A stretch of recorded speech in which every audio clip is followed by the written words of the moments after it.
Hello friends, welcome to my YouTube channel DP Educare. दोस्तों, आज हम लोग बौद्ध धर्म पढ़ने के बाद जैन धर्म पढ़ने वाले हैं। और जैन धर्म भी काफ़ी इम्पोर्टेंट है। और जैसे मैंने आपको बौद्ध धर्म के बारे में बताया था कि जो हमारा जो 6वीं शताब्दी के उत्तरार्ध में बहुत सारे धर्मों का उदय हुआ था, तो उसमें एक जैन धर्म भी था। और जैन धर्म भी काफ़ी इम्पोर्टेंट माना जाता है। यहाँ से भी अक्सर सवाल पूछे जाते हैं परीक्षा में। तो आज हम लोग पूरे जैन धर्म के जो भी 24 तीर्थंकर हुए अभी तक, महावीर स्वामी हुए, पार्श्वनाथ हुए, ऋषभदेव हुए हैं, तो इन सब के बारे में हम लोग जानने का प्रयास करेंगे।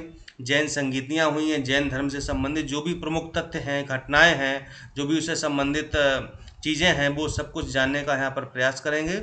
और देखेंगे कि परीक्षा की दृष्टि से यहाँ पर क्या क्या चीज़ें इंपॉर्टेंट हैं।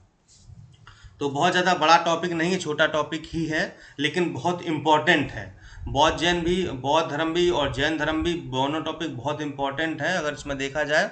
और इसके बाद हम लोग जो है अगले वाले टॉपिक पर आएंगे जो भी इम्पोर्टेंट होगा प्राचीन इतिहास में। बाकी करंट की सीरीज आपको मिल रही है और जीएस की सीरीज भी आपको मिलेगी। और करंट वो उसमें यूपी स्पेशल आप लोग डिमांड कर रहे हैं, वो भी आपको मिलेगी। तो इस तरीके से आपकी सभी रिवीजन कराई जाएगी।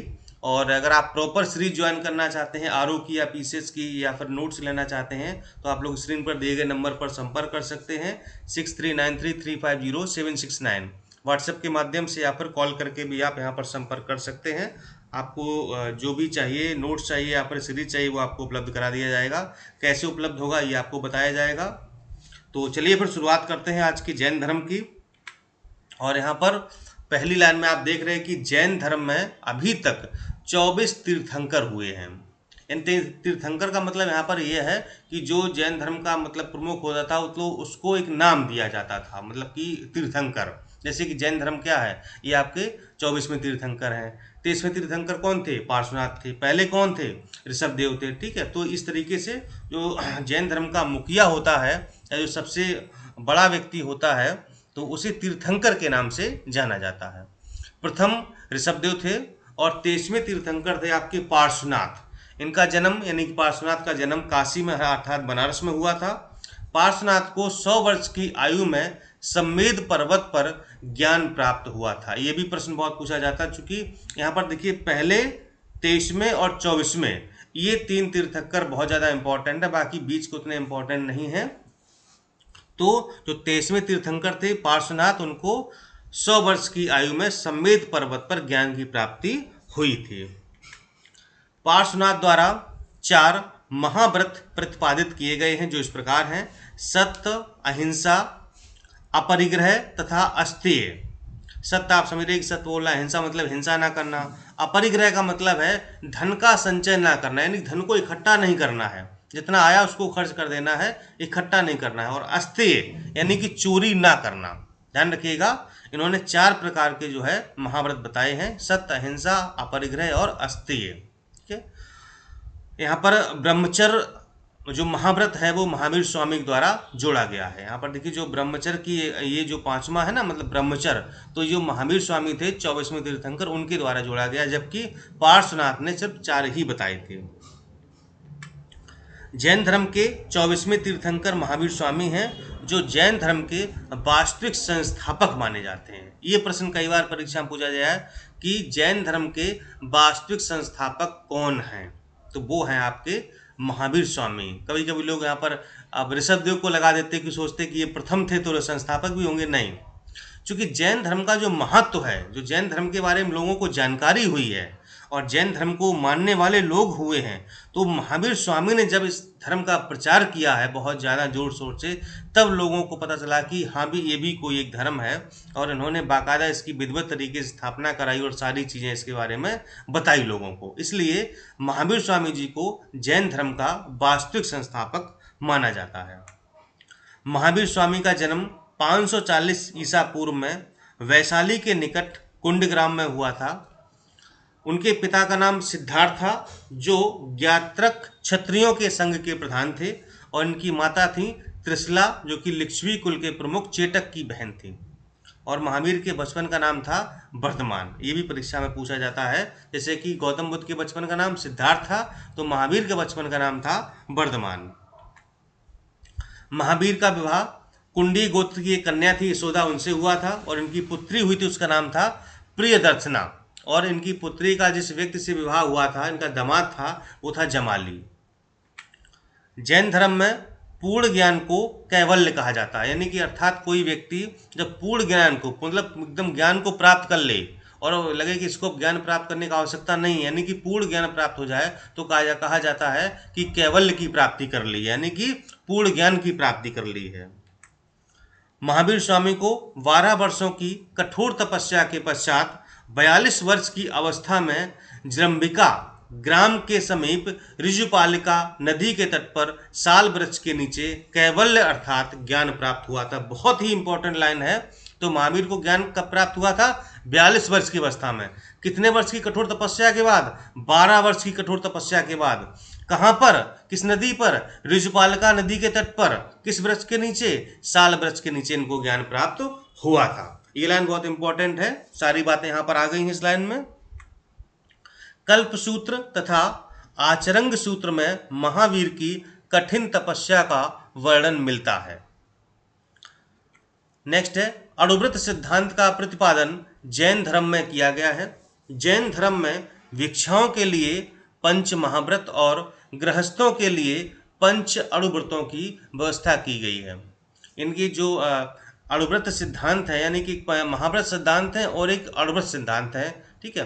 तो अब जैसे जो भिक्षु हैं, ठीक है, तो जो भिक्षु हैं जैन धर्म में, यहाँ भिक्षुओं नहीं है, भिक्षु लिखिएगा। जैन धर्म में भिक्षुओं के लिए पंच महाव्रत, ये जो पंच महाव्रत है ना, तो ये बहुत ही कठिन है। और लेकिन जो पंच अणुव्रत हैं ये थोड़े आसान है। तो जो ग्रस्त व्यक्ति, यानी जो अपने ग्रस्त जीवन में है, बाल बच्चे हैं, बीवी है, तो उसके साथ भी ये लोग उसकी जो है उसका पालन कर सकते हैं। यानी कि जो पंच अणुव्रत सिद्धांत हैं इनका पालन करना बहुत कठिन नहीं है, लेकिन पंच महाव्रत सिद्धांत हैं इनका पालन करना बहुत कठिन है। इसलिए ये भिक्षुओं के लिए बनाए गए हैं, यानी जो पूरी तरह से जैन धर्म में रम गए हैं, भिक्षु बन गए, उन्हें दीन दुनिया से कोई मतलब नहीं है, शादी विवाह संबंध, बच्चे, कोई परिवार से मतलब नहीं है, तो उनके लिए पंच महाव्रत हैं। और अगर कोई गृहस्थ जीवन में रहते हुए भी जैन धर्म को मानना चाहता है तो उसके लिए पंच अणुव्रत की व्यवस्था की गई है और इनका पालन करना कोई बहुत कठिन बात नहीं है। स्यादवाद सिद्धांत जैन धर्म से संबंध है। ये जैन धर्म के त्रिरत्न हैं, सम्यक दर्शन, सम्यक ज्ञान और सम्यक चरित्र। जैसे कि बौद्ध धर्म के त्रिरत्न थे, ऐसे ही इसके भी जैन धर्म के त्रिरत्न हैं। जैन दर्शन के अनुसार सृष्टि की रचना एवं पालन पोषण सार्वभौमिक विधान से हुआ है। जैन धर्म पुनर्जन्म एवं क्रमवाद में विश्वास करता है। ध्यान रखिएगा, जबकि जो बौद्ध धर्म था वो ऐसा नहीं करता था, लेकिन जैन धर्म पुनर्जन्म और क्रमवाद में विश्वास करता है, किंतु ईश्वर के अस्तित्व में विश्वास नहीं करता। मतलब जैन धर्म ईश्वर के अस्तित्व को नहीं मानते हैं। इसके अनुसार कर्म फल ही जन्म तथा मृत्यु का कारण है। कहते हैं जैसा कर्म करोगे वैसा ही आपकी मृत्यु होगी, वैसा ही आपका जन्म होगा। अच्छे काम करोगे, अच्छे कुल में अच्छे परिवार में जन्म होगा, मृत्यु आपकी अच्छे तरीके से होगी। गलत काम करोगे, गलत कर्म फल होगे, तो आपको वैसा ही भोगना पड़ेगा। प्रभासगिरी उत्तर प्रदेश के कौशाम्बी में स्थित एक जैन तीर्थ स्थल है। कहाँ पर? प्रभासगिरी। कौशाम्बी आपका जो इलाहाबाद के पास एक जनपद पड़ता है कौशाम्बी, तो यहाँ पर एक प्रभासगिरी स्थान है। ये जैन धर्म का बहुत ही इम्पोर्टेंट तीर्थ स्थल माना जाता है। जैन धर्म का आधारभूत सिद्धांत अहिंसा है। जो आधारभूत बिंदु है, यानी कि ये लोग अहिंसा, मतलब कि किसी जीव की हत्या मत करो, किसी को मतलब हिंसा किसी पर मत करो, कुल मिलाकर के, चाहे वो मनुष्य हो, पशु हो, जीव जंतु हो, पक्षी, कोई भी हो, किसी के साथ अहिंसा नहीं होनी चाहिए। ये जैन धर्म का मूलभूत सिद्धांत है। यापनी एक संप्रदाय है जो कि जैन धर्म से संबद्ध है। महावीर का प्रथम अनुयायी उनका दामाद यानी कि जमाल ही था। ध्यान रखिए, उनकी जो पुत्री थी प्रियदर्शना, उसका ये पति था जमाली, तो प्रथम अनुयायी उनका दामाद ही था। जैन साहित्य अर्धमागधी भाषा में लिखा गया। ये भी परीक्षा में प्रश्न पूछा जाता है कि जैन साहित्यों को किस भाषा में लिखा गया है? अर्धमागधी में। जैन धर्म में संलेखना से तात्पर्य क्या है? उपवास द्वारा शरीर का त्याग कर देना। ठीक है, तो जो महावीर स्वामी हैं इनकी मृत्यु भी संलेखना से हुई, संलेखना पद्धति से हुई थी। तो संलेखना पद्धति वो होती है, इसमें व्यक्ति क्या करता है? उपवास रखता है, और तब तक उपवास रखता है जब तक कि शरीर से प्राण निकल नहीं जाते हैं तब तक वो उपवास रखता है। तो इस पद्धति को कहा जाता है, यानी उपवास द्वारा शरीर को त्याग देना या प्राणों को त्याग देना ही संलेखना पद्धति कहलाता है। पाटलिपुत्र जैन सभा में जैन धर्म अंतिम रूप से श्वेतांबर एवं दिगंबर भागों में बट गया था, यानी कि जैन धर्म दो भागों में बटा, श्वेतांबर और दिगंबर। कहाँ पर? जैन महासभा में ये बट गया था, पाटलिपुत्र में हुई थी ये। जैन धर्म के कुछ तीर्थंकर प्रमुख हैं और उनसे संबंधित प्रतीक हैं, वो देख लेते हैं, कभी कभी परीक्षा में पूछ जाते हैं। तो ऋषभदेव का जो प्रतीक है वो सांड है, अजितनाथ हाथी है, अरिष्टनेमी शंख, पार्श्वनाथ सांप और महावीर का है सिंह। ठीक है, महावीर का याद रखिएगा, सिंह है आपका। ठीक है, महावीर ने अपने समस्त अनुयायियों को 11 गणों में विभाजित किया और प्रत्येक गण का एक प्रधान नियुक्त होता है। महावीर की मृत्यु के बाद केवल एक गणधर सुधर्मन जीवित बचा था, जो जैन संघ का उनके बाद प्रथम अध्यक्ष बना। यानी कि जो सुधर्मन था, इसी ने बाद में जब महावीर की मृत्यु हो गई तो पूरे जैन धर्म की इसने कमान संभाली थी। उत्तर प्रदेश में बौद्ध एवं जैन दोनों की जो प्रतिष्ठित स्थली है वो कौशाम्बी है, तो मैंने आपको जिक्र किया था, इलाहाबाद के पास जनपद है। तो ये बौद्ध और जैन दोनों का बहुत ही प्रमुख तीर्थ स्थल है। तो ये प्रश्न भी अक्सर पूछा जाता है।